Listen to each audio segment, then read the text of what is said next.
points of view and content on Voices of the Community are those of the speakers and do not reflect those of this station, its management, administration, and the Board of Trustees of City College of San Francisco. This is George Coster from KCSS Voices of the Community.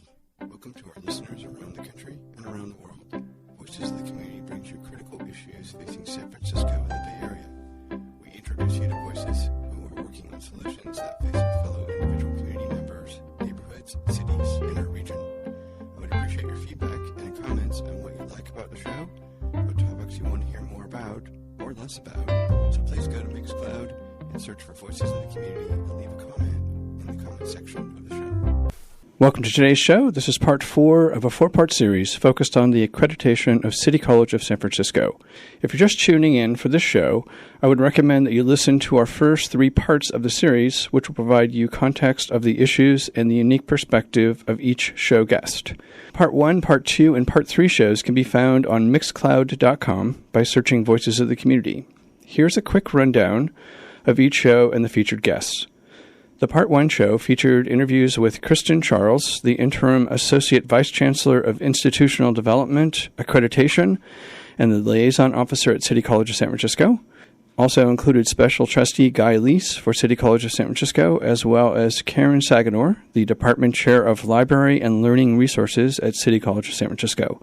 Our Part 2 show featured interviews with Richard Baum, Professor of Social Science at City College of San Francisco, as well as Raphael Mandelman, who's the President of the Board of Trustees for City College of San Francisco.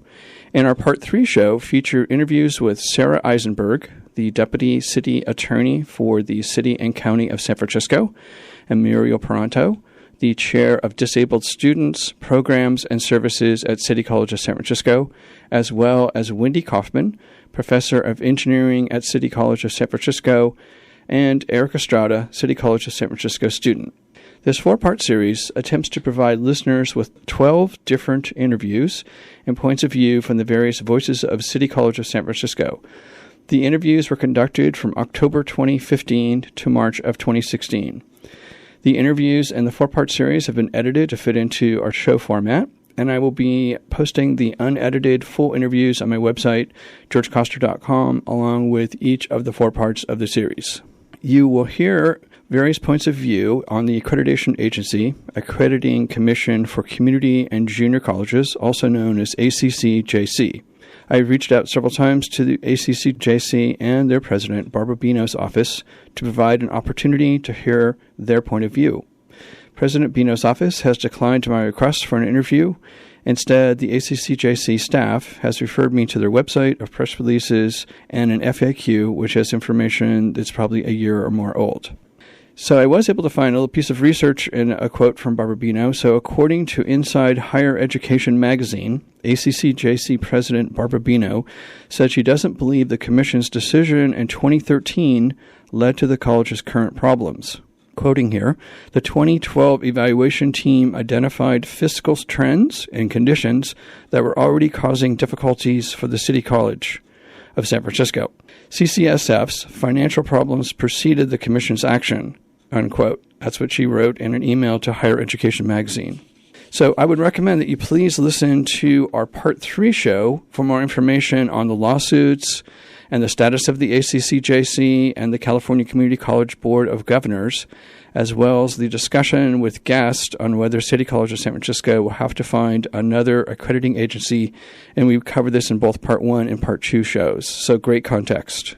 In today's show, our Voices of the Community will provide their insights into Accreditation Crisis, the ACCJC, as well as the negotiations, or if you will, discussions between the teachers' union and the administration. So our guest on today's Part 4 show are City College of San Francisco Board of Trustee member Steve No and President of the American Federation of Teachers Union 2121 Timothy Killikelly, as well as City College of San Francisco student David Webb.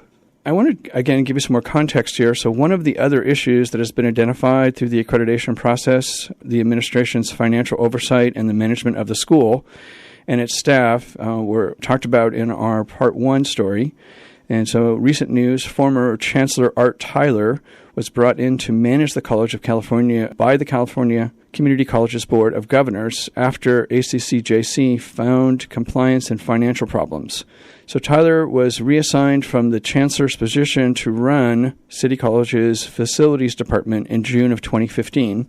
And then recently, Tyler announced his resignation to City College of San Francisco officials days before a news report by the San Francisco Chronicle was published in January of 2016, which dug into all of the lack of documentation surrounding his travel. So again, getting back to fiscal management. So I now want to turn to our interview with City College of San Francisco Board of Trustee member Steve No to provide his insight into the Board of Trustees' mission of the school and how the school is addressing the financial management issues.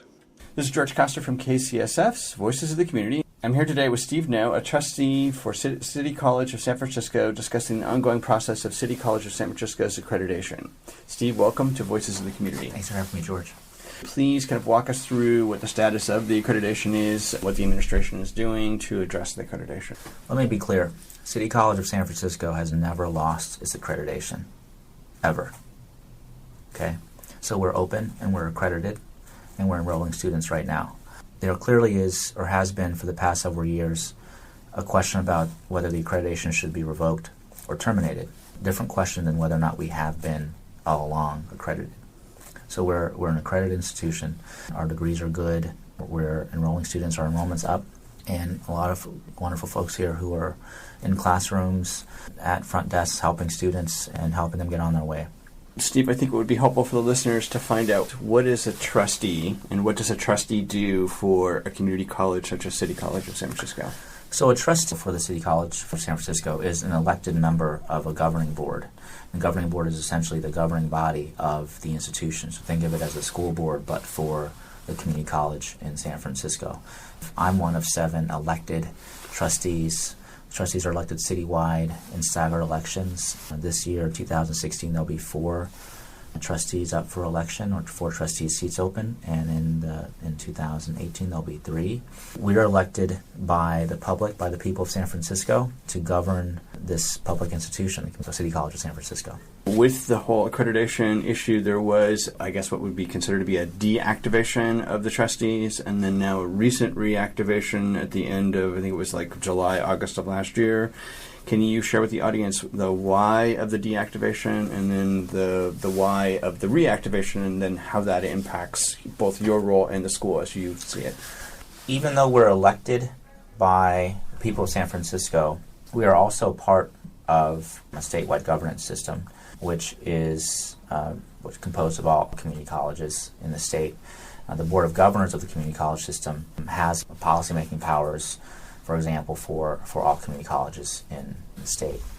The Board of Governors are appointed by the governor, who is elected by the people of California, as you know, approved by the legislature, who are also elected by the people in their respective districts.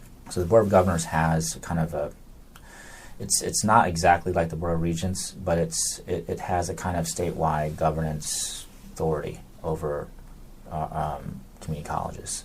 So regulations, for example, they issue Title V regulations that govern how community colleges operate. The suspension of the board's powers in 2013, in my view, was necessary for the college to continue on with its work of addressing a lot of the fiscal and administrative and managerial problems that it had been facing. The special trustee who was appointed to oversee the governance of the college was appointed by the Board of Governors through the state chancellor to fill that role. In my view, in my experience on the college board, there wasn't really true local control of the college. I think that the board had given away a lot of decision-making power to internal constituent groups, and there was a lot of internal academic bureaucracy that really, I think, stunted or acted as kind of a filibuster to the publicly elected Board of Trustees. I think made governance very difficult. In my opinion, I was not elected to maintain power at all costs. I was elected to ensure that the district was saved, the college was saved for the students that we serve. And in my view, the appointment of the special trustee was intended to do that, to save the college, to continue on with the reforms that needed to be made, that everyone acknowledges that needed to be made, and to carry out our plan. So the public elected board did adopt a self-study and a plan to improve the college before the suspension of powers. It also adopted a budget plan that ensured that we would have fiscal solvency, that we would have an adequate reserve, that we would fund our retiree health care obligations, our promises to our employees that we made to them, that we would provide them health care and retirement, and that we would fund other needs that were neglected for a long time. That included maintenance, technology, professional development for our faculty and staff, which I think both of those things were critical to how the institution serves our students. So there were plans that the public elected board adopted that the special trustees simply carried out while the board was suspended. When the board was suspended, it was made up of a board that essentially does not exist now. The trustees have now been reconstituted beginning first quarter of 2016. Can you describe to us what's now occurred with the new trustees? The January 1st, 2016 date where the state's stay powers and rescind powers were rescinded, in my opinion, was a testament to the governance turnaround at the college. We still have some challenges on governance, but the board has demonstrated a commitment and a level of cooperation that I think signaled not just to the special trustee and also to the state Board of Governors, as well as the accreditation agency, but really to the people of San Francisco, that we can govern the institution. And what I think also really underlying the reinstitution of powers is that the board has 4 new members from the time that the board was suspended in 2013. The rationale, and that people dispute the rationale, but the rationale to suspend powers in 2013 really does not exist anymore. There's less basis for it now in 2015 and 16 because the board's really different now. You have 4 new board members out of 7. And to me, I see it really as a complete changing of the guard. When I got elected along with Trustee Jackson in 2008, there have been board members that have been on the board for such a long time that since 2008 and then through 2010 and 12 and now 14, you have a new generation of leadership on the board that I think is very good for the college and it's good for the city. The other, I think, benefit of having the state involvement, state intervention in 2013 is that relative to the accreditor, the city college now became a responsibility of the state. The accreditor doesn't just have powers over one college, it has jurisdiction over an entire region of colleges, but in this case, for the state chancellor to actually assume responsibility for City College of San Francisco made the accreditation issue a statewide problem. And I think that it actually helped us relative to the accreditor in making sure that we had a fair review and a fair process. Without that state intervention, I think it would have been difficult for the board in a localized context to make its case to ensure a fair accreditation process. Now that it became a statewide problem or statewide responsibility, I think the dynamics were changed, and for the better for the college. At the same time, on the ground, there was a special trustee just ensuring that the board's work would continue. With the reinstatement of the board this January, for example, does that mean that special trustee Mr. Lease goes away? Or does he stay on? He doesn't go away. I just saw him over here before I stopped by. I said hello. He's in an office there right next to the chancellor's office. His powers go away. Before January 1, 2016, he had the power to suspend and stay decisions of the board. Now he doesn't. Guy had worked with us for a whole year. He had seen how the board governed itself, how it made decisions, how it worked with each other, how it interacted with each other. That the chancellor lifted this suspension of the powers early is really a reflection of, in my view, Guy's recognition that the board could do the work and do the important work that we're tasked with by the people of San Francisco. One of the things you were focused in on was the whole idea of centralized accounting system and working on the reserve for the school, and I was wondering if you could share with the listening audience what was the precedent that kind of set that up, what your concerns were, and then from your perspective, do you feel like the school is making some progress towards modernizing of accounting, and of course the biggest piece, which is the reserves. The idea of centralized accounting, and I'll explain that in a second, and reserves to me aren't ideological questions. Those are basic operating governance questions, right? For the fiscal responsibility of the organization. Right, and I think some people may argue the size of the reserve. I don't think they would argue that there should be a reserve, okay? My view on this was ingrained based on my first year in office. Elected in 2008 and took office in 2009 during the Great Recession. I had campaigned, and I think anyone on this board would campaign on the idea of the value of investment in public education. At that time, we were being subdivision of the state, essentially, is that we had no money. There was no funding at the state level. We fortunately had, at that time, a $15 million source of revenue from the sales tax that was passed in 1994, I think. But it wasn't enough to really kind of cushion the blow for our students and our employees. And it was heartbreaking to me. It really, I think, shaped my view as a public official, the idea that we weren't investing in education at the time when we should have, right? And I campaigned on the idea that Lincoln, in the kind of depths of the Civil War, was championing this idea of land-grant colleges, or the concept of investing in higher ed in a moment of crisis. It speaks to the foresight of Lincoln, but also it summons on us today the idea that we should always think about the future and our generational responsibility. I could say it scarred me, the idea that I knew that we needed to invest in higher ed and there was no money for higher ed. What's unique about community colleges is that we have a kind of counter-cyclical dynamic in that our enrollment goes up when the economy is bad because people are displaced looking for new work and they get retrained and they come here. That's when enrollment increases. But when the economy is bad, based on how we fund our system, community college system in particular, the funding drops from the state level. So as more students were coming to our doors, the state's saying, sorry, we don't have enough money. I think looking at my work since that first year, my belief was that this should not happen again, that we're not going to let this happen to our students and our employees again, because in that time, not only did we cut services to our students, we also cut pay to our employees.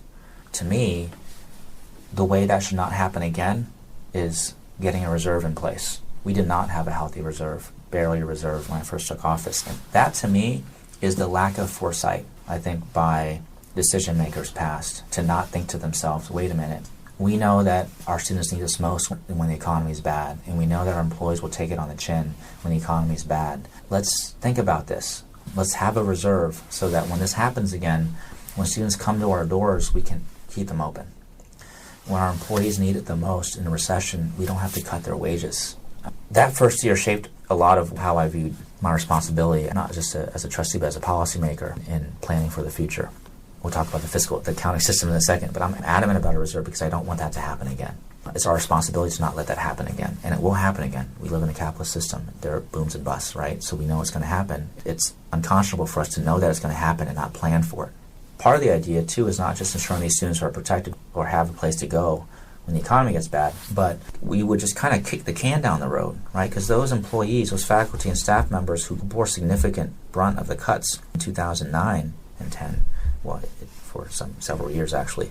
But for me, I think it was important to ensure that there was fairness to those employees who were not there, right, when these decisions were made, knowing that they'll be there, they'll be facing a recession at some point, to say, look, we planned for you too, not just for the students, but we planned for these employees here too who may have to bear these costs. I think it takes a lot of political will to insist on protecting constituents in the future, because they're not here now to advocate for themselves, but especially the most vulnerable students who don't just have advocates now, but they don't have advocates obviously in the future. There's a multi-generational responsibility I think we have as trustees to ensure that happens. You've been listening to an interview with City College of San Francisco Board of Trustee member Steve No regarding the fiscal management and the accreditation process. We'll be right back after these announcements. Did you know you can listen to KCSF 90.9 live right now on your smartphone? KCSF is now available to listen on the go with TuneIn Radio. Go to TuneIn.com and download the app to your phone, or just listen through your browser. This is TuneIn.com to start listening live to KCSF 90.9 now. Before we go back to the second part of our interview with Steve No, I wanted to tell you about one of our new shows on KCSF titled Lyrical Ammo with DJ One Shot. Tune into Lyrical Ammo with DJ One Shot. He has the juicy entertainment news along with the latest news in sports. And as always, One Shot gives you celebrity birthdays. So get your fix of music and celebrity birthdays with One Shot on Lyrical Ammo on Thursdays from 11 to 12. That's 11 a.m. to 12 p.m. West Coast time on KCSF, your community and your radio. So now let's get back to our second part of the interview with Steve No, who's discussing the accreditation crisis at City College of San Francisco, along with fiscal management issues and, of course, accreditation, the future of the school from Steve's perspective. The centralized accounting is important because if we're making a case to voters, for example, in the sales tax and also the parcel tax that we passed, Prop A in 2012, we can't make the case to voters that we want more money, but we can't keep track of it. That just cannot happen. And my first year on the board, besides the Great Recession, we had 3 administrators in charge of felony counts, 17 felony counts. So we had kind of a really rough year on my first year on the board. Those spoke to the lack of fiscal controls. Okay, and when I talk about the will of the people and the idea that if you are elected to this board, the people put you on this board and you have a mandate of some sort, whatever it may be, however you campaign. The idea that you are responsible for these students and to ensure that there's fiscal solvency and assets for them to advance the mission of the college. The idea that the fiscal controls aren't in place and people don't respect the authority of budget decisions that you make, for example, is not local control. If you're chosen by the people and you say, we want spending done this way, and the institution itself ignores it, that's not local control. It's unelected decision makers who are saying, no, we're going to ignore this and we're going to spend beyond our means. When you don't have proper fiscal controls in place, you have those problems. That's not good government. It's not how we should govern an institution, any institution, but especially an institution like City College. These issues have been around for a while. We've known about them, right? And the question is, well, when are we going to actually start doing something about it? Not just the need for reserves, which I push for, but also the need for fiscal controls, because it can make people uncomfortable. If you want to hire someone, you actually have to check in with the business office to make sure there's money for that hire. Those aren't like controversial concepts, but they can be inconvenient. When I first got on the board, our internal auditor said, look, we don't have any protocols as to who can sign checks and who can actually bind the district by contract. To me, I was like, wait, this is a $200 million institution. We have several $100 million in bond funds, and you're telling me that there's no written policy in terms of who can actually sign checks, public dollars. It took almost a year from introduction of that policy that I introduced to approval of some sort of chart, a simple chart, like the chancellor should sign off on these checks, the vice chancellor should sign off on these checks, maybe an associate vice chancellor should sign off on these checks. It took a year to actually map out who would do that. When people don't understand what the governor's questions are, the fact that that took a year, you multiply that in depth and in breadth in terms of the problems facing the college, and you get a sense of why things can't be fixed, why it's taken so long to get fixed. It's internal resistance to simple concepts of fiduciary responsibility. Do you feel like you're making some progress? It sounds like that was your last question before. Yes, I do think we're making progress, but we have to be vigilant. The administration needs support. We need to build out their capacity. We need to support them when we make decisions that we ask them to make. The board can't act in a way that undercuts this very basic premise that we operate with basic operating principles. We expect our administrators to carry it out. The reason why I think we're making progress is that I don't think this board would do that. I don't think we'll expect anything less than that. But I do think that we need to stay vigilant, and we need to make sure that these questions are always addressed and that we're on the right track. That takes public involvement. That takes public demanding their trustees to demand that those things continue. At the end of the day, do you feel like that's what needs to happen? Which begs the question, do you feel like the public's engaged enough in supporting their publicly elected officials such as yourself to actually help make those changes? I do believe in people's will. I think they get it. Not to say it's not hard for them to get it. These races don't get a lot of air for a progressive town and an institution that serves inherently progressive constituencies. No one really seems to pay attention to the community college unless it's in crisis. Look, the people did expect us to be responsible, expect us to ensure that we're not spending money unwisely. In my view, I think they expect us to invest in our students, in our people. We can't do that if we're not spending money wisely, and we're not making the case that we could actually use more investment in higher ed. I think we should invest more in higher ed, but I don't think the public would say, yes, we will let you invest more in higher ed, but we don't care about your fiscal accounting. We don't care about how you spent your tax dollars, your partial tax money, or your sales tax money. They should ask those questions. We should care, and we should make the case in that we're spending it well, we're spending it wisely. I do think that there are challenges to getting kind of these issues out there. I said to somebody during this accreditation, well, we're still in it, but this accreditation crisis, that explaining accreditation and explaining the dynamics of community college governance is kind of like explaining Obamacare, right, amid cries of death panels. It's not simple. Kind of as a good faith actor, you can't ignore facts, right? So there are facts that may be hard to articulate and I think may be difficult for some members of the public to kind of get, but I do believe that they believe in the basic principles that we want to invest in our students. We believe the community college is essential to this new economy and that we want you to spend our dollars wisely. Those three principles I think they understand. Whether or not there's enough education about which trustees and which candidates actually adhere to those principles, that's another question. But we should always keep on pressing our trustees, our elected officials, on the values that we care about. What I want to do now is turn to another area that I know that you were focused on, and that was curriculum reform. So I wanted to find out from your perspective, do you feel like you're making some progress in the reform of the curriculum in a way that basically addresses the market demands, perhaps, for students to secure careers, for example? I think the tenor that you hear about these questions of equity and student success is that they're somehow pitted against the belief in lifelong learning. I don't think they're mutually exclusive. I think, however, we do need to recognize where demand is. Like, if there is demand for a lifelong learning class, we should meet it. Because we're a community college. We serve the students. If there's demand for classes to transfer, we should meet it. My efforts over the last 7 years have been to get the institution to recognize that there are seats unfilled because students have wanted to get into them but can't because of the way we've budgeted, the way we prioritize classes, the way we structured curriculum. That needed to change. With regard to the curriculum, all the efforts that I've been in support of have all been supported by faculty. What's made it unusual is that the board has decided to also support it. I think there's a strange dynamic here about whether there's some sort of ownership over curriculum. It's like the board's never tried to design to write up a description in the course catalog. The question is, these reforms, for example, with the accelerated sequences or the placement testing, to capture students of color who are dropping out in long sequences in English or math, or who are placed or displaced out of college-level courses because of one test, of one measure, not looking at their high school grades, but looking at one test they took on any particular given day. That may or may not bear a relation to how they perform in school. In fact, studies have shown that they don't bear meaningful relation to how they perform in school. The idea of multiple measures and also accelerated sequences was designed to be more responsive to students because other colleges were changing their curriculum. We're thinking about it. Other colleges had multiple measures. We're using multiple measures. Other colleges were looking at shortening the sequences for English and math. Given that, we still happen to be on the forefront of those reforms. It's a simple request, again, basic operating principles, which in this case, are we meeting the needs of our students?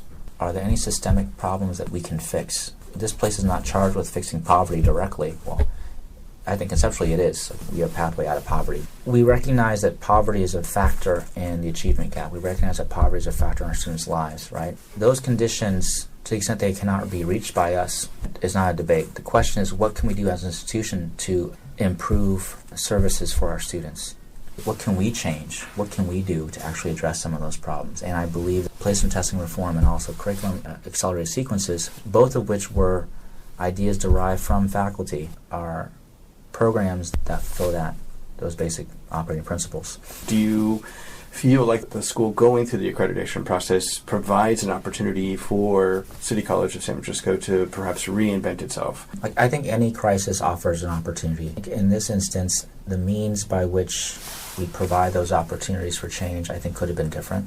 I think some discretion could have been used differently by the accreditor, being a reformer on the ground here, recognizing that we have problems and knowing that we have problems and how to go about changing it. I'm not sure if some of their decisions were very helpful. But on the substance, they weren't incorrect for the most part. Whether or not that's rationale to shut down a college is a different question, right? I'm talking about two different questions. One is their critique correct of the problems of the college? They are, partly because we self-reported them. So it's not like they made it up. We identified our own problem, and they agreed that we had problems. That's different from the question of whether or not you decided to close a college or not. And again, if we're focused on students, the question is, how can we look at accreditation as a way to improve lives for our students? Obviously, not closing the college is a fundamental means by which we don't harm them, and we improve their lives because It's a valuable one central institution to the people of the city and to the students that we serve. We're there at the basics, which is, are we accounting for our money, thinking about the future, putting money away? Are we thinking about investing in our technology and our infrastructure and our student, faculty, and staff capital, professional development, for example? I do believe that we draw and retain the best talent by paying our faculty well. We need to pay them significantly more than we're paying them now. I believe that. The question is, can we do that in the context right now with the stabilization funds drawing down, with our enrollment down? Again, it's a question not whether we can pay for our faculty. The question is how much given what's ahead of us. And I don't think anyone on the board disagrees with that idea, which is significant. I do think there's opportunities for the district to improve. We can work on our culture. We can work on our decision-making processes. There's a study that the Stanford Gardner Center did about examining barriers to student success, which I encourage you to look at, which talked about what kind of barriers there are at City College that are kind of keeping us from really addressing in a more fundamental way the achievement gap at the college between black and brown students and white and some Asian students. That's important. We keep on looking at that. So there's room for improvement. It's going to take time, but the basics are in place. And it really is up to, I think, the people of San Francisco to ensure that we not just keep the basics in place, but we build off it and become as innovative as the people that we serve. We are made for comeback stories. I believe that. That's what we're built for. And if we can model the spirit and determination and will of our students, we're going to be fine. But we have to look to them as inspiration, as sources, I think, of how to deal with adversity. They know it. We should always strive to be better and serve them better. And the city needs us. It really does. It really needs us to ensure that we address equity and income inequality and affordability in the city. We can't do it without a vibrant, dynamic city college. It needs to be at full capacity. With Goodwill, when you donate your stuff, you help create jobs. Here's how they do it. When you donate to Goodwill, they sell your stuff to help fund job training programs for people right in your community. So by teaming up and donating to your local Goodwill, you help create jobs. And isn't that worth parting with the leftover keytar from your 80s cover band? Goodwill. Donate stuff, create jobs.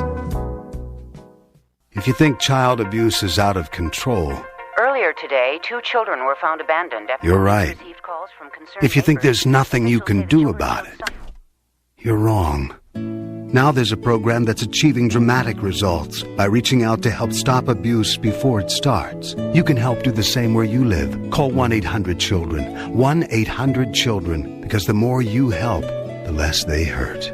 A public service message from the National Committee to Prevent Child Abuse and the Ad Council. Hey, this is Brittany, and you're listening to KCSF Radio. And welcome back to the second half of KCSF's Voices of the Community. This is George Coster, and this is part 4 of our 4-part series on City College of San Francisco's Accreditation Crisis. In today's show, we are speaking with City College of San Francisco Board of Trustee member Steve No and President of the American Federation of Teachers Union 2121, Timothy Killikelly, as well as City College of San Francisco student David Webb. In our Part 1 show, we discussed with Guy Leese and Kristen Charles from the Chancellor's Office the issue of City College of San Francisco's faculty contract negotiations, which could impact the school. On March 9, 2016, 92% of the City College of San Francisco's faculty union voted in support of a strike. If the faculty does go on strike, it would be the first time in the history of the school. Our next guest is President of the American Federation of Teachers Union 2121, Timothy Killikelly. We will discuss his point of view on the accreditation crisis, the faculty, the administration discussions, and ACCJC. This is George Coster, and I'm here today with Timothy Killikelly, the President of the American Teachers Association 2121, discussing how the accreditation crisis of City College of San Francisco is impacting its teachers. Timothy, welcome to Voices of the Community. Thank you. Good to be here. So I would love if you could please share with our audience the history of the relationship between the teachers and the administration at City College of San Francisco. Up until the accreditation crisis, the relationship between the administration and the teachers has been pretty good, actually. We were one of the better paid in the Bay 10 district, usually in the top 2 or 3. We also have had one of the most important things that we've done is pay part-timers not at a really super exploited rate. We've always had a good pro rata rate here at the school. It's one of the highest in the nation, actually. And so things were pretty good. You can't see it now, but I'm actually wearing a shirt that I got from a college administrator, and it says, the Missing Community College Student Project, because I'm going to be speaking at the Board of Trustees later today, and I'm going to be talking about the proposal of the massive cuts that are being proposed and how outrageous it is for our program, for our college, for our city, for the teachers. And it's also an example of we actually have worked together to get positive changes done with administration in the past, but over the last 4 years has gone from bad to worse. So things have really changed around with the accreditation crisis in a really terrible way of what's happened to the school. Two follow-ups there. First, the impact on teachers. I know you guys are in a negotiation of some sort. The teachers decided to basically take a cut when the crises hit, as I understand. This is also important, too. At different times, the college and the state go through some economic changes and bad changes sometimes, a recession. And our union has always been willing to sit down and discuss what is a fair amount to be cut during periods of time when we don't want to cut the program because we know the needs for students and the community are there. That's why we're here. That's our job. We've always been willing to do that, and we certainly, in the future, would be willing to sit down and have those discussions if needed as well. But that is not how it played out during the accreditation crisis. The first part of it was during the financial crisis that happened before 2012, happened in 2008. There was a series of cuts that we agreed to with administration. Administration took cuts, classified took cuts. These things happened. What happened later on with the accreditation crisis was that a whole nother group of people from the state basically came in 2013 after the disaccreditation decision came down. There was a state takeover. We had no elected board of trustees had any authority anymore. So the city lost its democracy, and there were cuts imposed upon us, and they were 5% cuts. Then we negotiated a contract in the middle of the accreditation crisis. We now are 3.5% behind 2007 salaries. And that is sort of not sustainable for the college in the long run. It's not good for the community. It's not good for the teachers, not good for the students. How in the world are you going to continue to pay people so low when the San Francisco Bay Area has become incredibly expensive? How are you going to function in the long run if you're going to continue to hold the line on faculty salaries? You're not going to be able to attract good faculty. There's going to be a downward spiral. The college really needs to rearrange its priorities and think about how it can grow the college back so that the strategy will not be one of cut, cut, cut, which right now it seems like that's their strategy. They've talked about, when they come to negotiations, they talk about a 26% cut over 6 years. San Francisco has not decreased by 26%. In fact, the population of San Francisco has increased. The needs are there. How are you going to run a program with 26% less classes and meet the needs of the community? It's just not going to happen. It's going to be a downsized college if they continue on the path that they're on now. They need to change direction. And that ties into how the accreditation crisis has impacted the school. It's been devastating. In 2012, and we know this from court documents now, the people who came here to visit with the Accreditation Commission, they basically voted 14-0 to give the college a sanction of probation. And they were even debating whether to have probation or to have even a lower sanction of warning. But then when it got to the commission, all of a sudden it became show cause. And that's really what created the nightmare, because all of a sudden the college was required to come up with a plan to close the college in 8 months. They had to come up with a plan of what that would mean. And of course, that means the media gets a hold of this, and the next thing you know, everybody's asking you, when are you going to close down? What are you going to do to not close down? When is the college going to close down? Are the credits going to count? Do my credits count now? And then the fear element just becomes really high. And so the enrollment drop has been enormous. It's around 32%. In the Bay Area as a whole, there's been a drop of enrollment about 8%. So it's always counter-cyclical. When the economy's better, we have less students. When the economy's worse, we have more students. But City College of San Francisco, the difference has been enormous. And that's because people are scared about their thinking, is the college closed already? I heard the college was closed, it's not accredited, or my class is going to count. What happens to the ones I've already taken? Maybe I should really go somewhere else. Maybe I just shouldn't go to school now. We now know, and that's why I'm wearing this shirt about the missing community college students, about 25,000 students are not going here who were going here before, and there is no evidence that they're going anywhere. And that's what's so sad about this. The impact upon the educational path for so many people and what it means to their lives. If you've went to college, you know what it's meant to your life. You know what the impact has been, what it's meant in terms of your career path, just in terms of what you know and what you can give back to the community. Everybody knows that. And all these people now have not been on that path. And where are they going? What are they doing? We don't know, but it's just so sad that that's happened. With everything that's going on and all of the elements in play, obviously lower enrollment, which means lower funding from the state, etc., the renegotiation with teachers and staff, in your mind, what would be the best outcome that could occur given all of the elements of the present situation? Currently, the college has amassed a huge reserve, an absolutely enormous reserve. The reserve is now, according to the district, is about $51.5 million. And that doesn't include $7.7 million that they put aside as what they call contingency for reserve. It's in effect a reserve because basically they're saying they're going to spend $7.7 million, but there's nothing to spend it on yet. So we're talking about that alone is about $59 million. We're already seeing patterns that they've had now for several years where they have budget items, they say they're going to spend the money, then they don't spend that money, and then they take that money and then they put it in reserve. We see that same underspending pattern going on now. If we continue for the next year, it will be about another $5 million, somewhere in that range. So we're talking about somewhere in the range of $65 million. That is about a third of the entire budget of the community colleges. So the college has money to pay the faculty. It has money to pay the people who work here. It's not that that money is not there. It's there. They acknowledge it's there.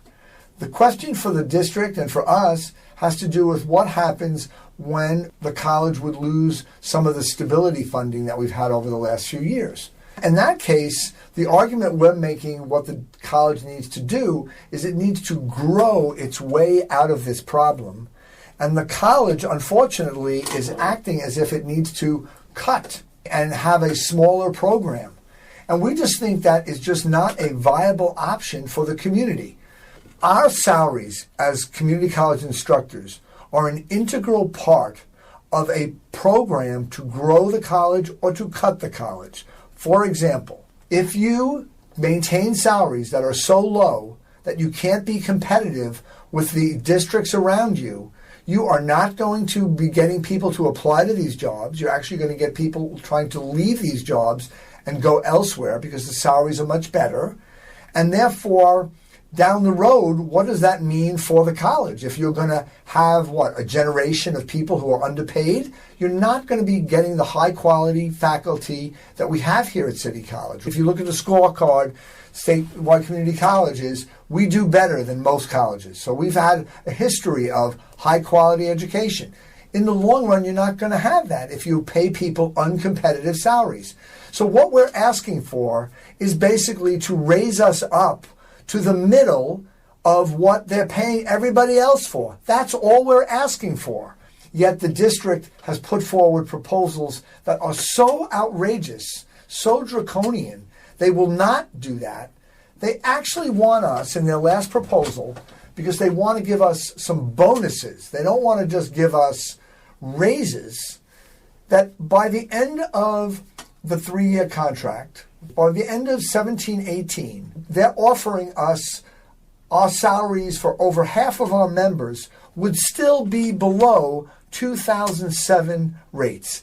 This is just not a sustainable way to run the college. They're already implementing cuts that don't make any sense at all. We're already hearing about cuts to programs that already have full classes. So this semester the classes are full, and then next semester they're saying, don't offer that class. Well, what kind of sense does that make? It makes no sense in terms of the budget for the college going forward. It makes no sense meeting the needs of the community. It only makes sense if the plan is to have a college that's 26% less. They may talk like they don't want that sometimes. Oh, we don't really want to do that. Well, you know what? Talk is cheap. I look at what people do. And that's what they're doing. They're putting these proposals on the table for us that imply a smaller college, and we're going to downsize this college. They're putting cuts into effect now that would go along with that 6-year plan of a 26% cut. This is what they're doing, and it's just outrageous. It is not acceptable to us. We have let the board know that. We do not want to go on strike, but we just had a vote, and people need to understand this. We had a vote of 92% of our members voted for a strike authorization in the highest turnout ever in the history of our union. So we are serious. We are committed to this. The district needs to be able to come up with a plan to grow the college, to meet the needs of the community. And part of meeting the needs of the community is to pay competitive salaries to the people who work at the college. And they need to come up with a new, more sensible way to approach all of it. Given everything that's happening, and this crisis has gone on for 4+ years now, what would you like to see happen? Through every crisis, there's always the opportunity for people and organizations to make changes. In the best case scenario, what would you like to see happen and come out of the crises of the accreditation? Even though what's happening around accreditation has completely become integrated with the contract negotiations, the whole idea of downsizing the school, I mean, it's all integrated. The commission itself has had a terrible checkered history. They've treated us the worst and had the biggest detrimental impact on City College San Francisco. You're referring to ACCJC? Yes, I'm referring to ACCJC. Which is also in its own show cause. The Board of Governors just decided to basically completely go a dual track, and it appears that to move them out of being an accreditor for the moment. Yes. The best outcome is that they're gone. They're done. They're over. Because they have just had an incredible lack of credibility, and they've committed illegal acts against the college. That's already been shown in court. We also have a lawsuit, California Federation of Teachers and AFT 2121. We have a lawsuit that's going to be going forward against the commission around a whole series of issues that were not in the lawsuit that the city attorney Herrera brought. They are really on the defensive now. The commission, though, you should know, their power is still there, and we are really nervous about retaliation from them, and in particular AFT 2121, who are really the ones who, along with Save City College of San Francisco, are the ones who really came out against them at first and basically said, enough is enough. The way they behaved is so outrageous, can't go on. And over time, we've convinced a lot of people, because we just basically laying out the truth to people about what they've done, and everybody who keeps looking at them, whether it's the California Auditor's Report, which blasted them for their illegal and outrageous behavior at City College. Everybody who looks at them has seen the horror that they are and the devastating impact that they've had here at our college and on our community, on our economy, and they need to go. So the best outcome of this would be that within whatever period of time that the colleges would just transition to another accreditor who could do the job and who wouldn't be acting in the way they act. Hey, this is DJ McTricky. Did you know you can listen to KCSF Radio live right now on your smartphone? KCSF is now available to listen to on the go with TuneIn Radio. Go to tunein.com and download the app to your phone, or just listen through the browser. That is tunein.com to start listening to KCSF right now. And you can hear more of McTricky at 3 o'clock on Tuesdays and Fridays. Check out his show, Junkapunk, here on KCSF. My great pal here, DJ McTricky, spins the best in punk and alternative rock with a twist. DJ McTricky showcases the hits and upcoming artists in the Bay Area. So tune in to Junk-a-Punk from 3 to 5 p.m., that's West Coast time again, every Tuesday and Friday, only on KCSF, your community, your radio. So you've heard from Board of Trustee members, teachers union presidents, and now let's hear from a customer. City College of San Francisco student David Webb, who shares his perspective on the importance of attending City College of San Francisco to identify and pursue career opportunities, the importance of a diversified student body, as well as what the impact of the accreditation crisis has had on his student experience. This is George Coster from KCSF's Voices of the Community, and I'm here today with City College of San Francisco student David Webb, discussing his experience in attending City College of San Francisco and the impact of the accreditation crisis. David, welcome to Voices of the Community. Thank you for having me here. From your perspective, what it's been like attending the College of San Francisco. How long have you been here? I've been here since 2013. Honestly, we got to go back to fundamentals when I explain this. It's hard to access a lot of information on a daily basis. We have these social media feeds in the computer and YouTube and everything. It's so easy to just go ahead and tap on something and get a DIY on how to do it. But to actually have experience with somebody who's actually been in the field, hands-on, and actually has participated in some of these experiences that which you haven't had yet, it's very beneficial to growing and actually maturing inside of the field that you want to get into. Is that one of the reasons why you decided to attend City College? Yes, at first I have been avidly into music ever since, 2001. I've been very much into the music industry as far as local artists and indie artists are concerned. And I think with the experience that I had, I was not properly trained on some things. The knowledge of the basis of audio theory and how sampling, how does it scale and how does it work and where does that take place in the music industry. For me, it was a hard thing to not understand how to be a musician or a producer or an engineer. So I think it was very important that I did come to school to get that type of direction. My whole approach was to come to school to get direction. And from that, I've gained a lot of insight and direction and networking as well. What's been your experience in going to City College? My number one experience have been the people. It has to be the people that I've come in contact with. All of them are different entities. Like you would look at, rain does what it does. It flourishes the ground and let plants grow.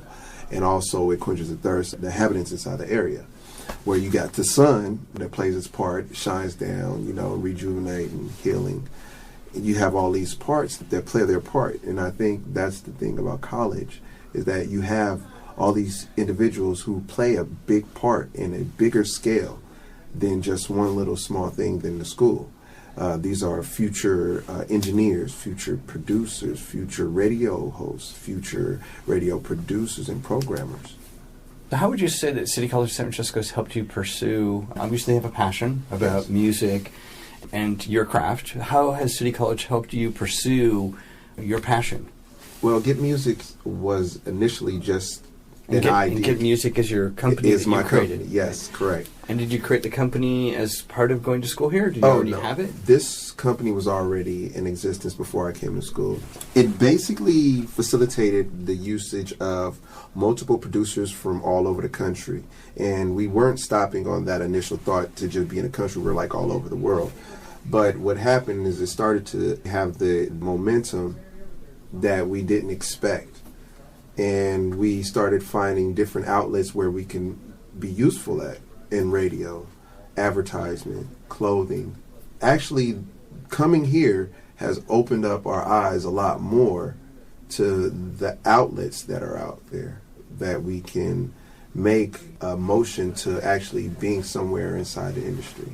So you feel like City College has helped you, it sounds like both expanding your horizons, but also fine-tuning your craft through the ability to interact with professors, teachers, fellow students? Yes, definitely. I think what happens is a lot of people tend to get overwhelmed, or sometimes not even overwhelmed, intimidated by the people that they come across. And in this environment, you're not looked at as small meat or prey. You're looked at as an individual that is able to come in, again, like I said, and help or participate or find your slot where you can get a platform for you to move. How has the accreditation crisis impacted you? You started here in 2013, so you came in the year after it all kind of blew up, and the message was the school's going to close, etc. I think the media played a big part about that, the way that that was portrayed. I think more or less they didn't think of how dangerous that could be towards education of some of the individuals. We have a population in San Francisco that's now dwindling as far as minorities and people that want to go to school and the living situations. So we have all these different facets that are being tampered with by not just one entity, but multiple of entities. It has taken a hold of what we can call our free education, which was supposed to be our free education. I feel like, honestly, that it hurts. It really hurts if you really look at it. San Francisco was based on diversity. We were based on the multiple cultures that lived inside of the place of San Francisco. And those same cultures went to these schools and go to these colleges and participate in these events and do things. So when you start tampering with the balance of things, things start to change. Start to see who's really in it for what it is and who doesn't want it at all. What we're now seeing is there's a great lack of demand for education in our parts because of false information. So we have a big gap in communication with the administrations and the students. Besides the BEMA department and all the chairpersons and the teachers in different departments. And BEMA being broadcast. Yeah, broadcast, the electro media arts. Besides the individuals that play the parts here and the teachers that are out there protesting and doing the things to try to keep the accreditation going, I think that it's a hard task for them to have to deal with this because they've been here for 15, 20 years. They can see more of the results of it than I can. I see it because I hear about it on TV, Channel 2, Channel 5, Channel 7. The newspaper blows it out. And, you know, bad media always sells. We know that. Where we're at right now is we have a big gap of understanding with the kids that are not in school, than knowing that the transition of life happens when you go to school, when you go to college. Been here, you've seen the accreditation crisis. What would be the best thing that could come out of this crisis, or where would you like to see the school go to? I would like to see the school, not only the school, I would like to see the individuals that run, you know, the administration, the facilities, the faculties, everyone. I think everyone should be able to be at a calm peace to communicate with each other. I think that's the biggest problem right now, that the administration and the faculties are not communicating. I think that the administration and the students aren't communicating because they're afraid that the students will revolt against the... I mean, of course you're going to have revolt. Everybody's not going to be on the same boat with each other. There's different size boats everywhere for everybody to sit in, you know. Being able to meet at a meeting point where we can actually come out of this together. I mean, I know all of us want something out of this, whether it's a paycheck or whether it's education or a common peace, knowing that you've gained something, an achievement. I just feel that it's going to take more than a couple of meetings of, oh, we'll do this, we'll do that, or we'll pacify this and pacify that just to get everything right. We need more communication and more events, more faculty and advisors. Whatever happened to having a functioning event where we invite all of the faculty and administration and some of the main head students, just somebody that actually plays a part and actually can facilitate the things that we need to hear from those meetings. To have somebody to actually mediate the whole situation with the accreditation and the council. I think that's the biggest step we could ever make. And welcome back to Voices of the Community on KCSF. This is George Coster. Throughout the 4-part series, I've asked each guest what would be the best outcomes of the accreditation crisis. It appears from the 12 different points of views in the series that City College of San Francisco is at a turning point.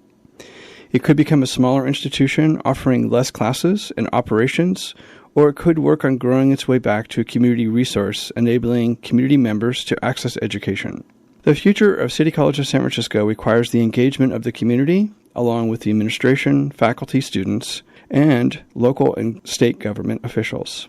I hope through listening to this series, you'll get engaged in City College of San Francisco's attempt to reinvent itself. This show and links to the unedited interviews, as well as research featured on today's show, will be posted on both Mixcloud.com and my website, georgecoster.com, so that you can dive deeper into all the various issues and reporting around City College of San Francisco's accreditation crisis. I hope that we'll get engaged in helping our community work together to support City College of San Francisco to become an even better community resource for our fellow citizens to change their lives. Please email me at george@georgecoster.com if you'd like more information about any of the organizations and speakers featured on today's show, and follow me on Twitter at georgecoster. And thank you again for listening to KCSF's Voices of the Community, and please tune in to our next show, April 13th at 2 o'clock. The show will be focused on civic innovation and its impact on our economy, community, and democracy. The Civic Innovation Show will feature interviews with Krista Kanalakis, Deputy Innovation Officer of the City of San Francisco through the Office of Mayor Ed Lee, and Susan Stewart-Clark, Director of Common Knowledge, as well as Judy Brown, co-founder of Civic Makers. You can find postings of past Voices of the Community shows on Mixcloud through searching Voices of the Community. We look forward to hearing from you on what you liked about the shows and any additional show topics that you'd like to hear. Thanks for listening to Voices of the Community on KCSF, your community, your radio.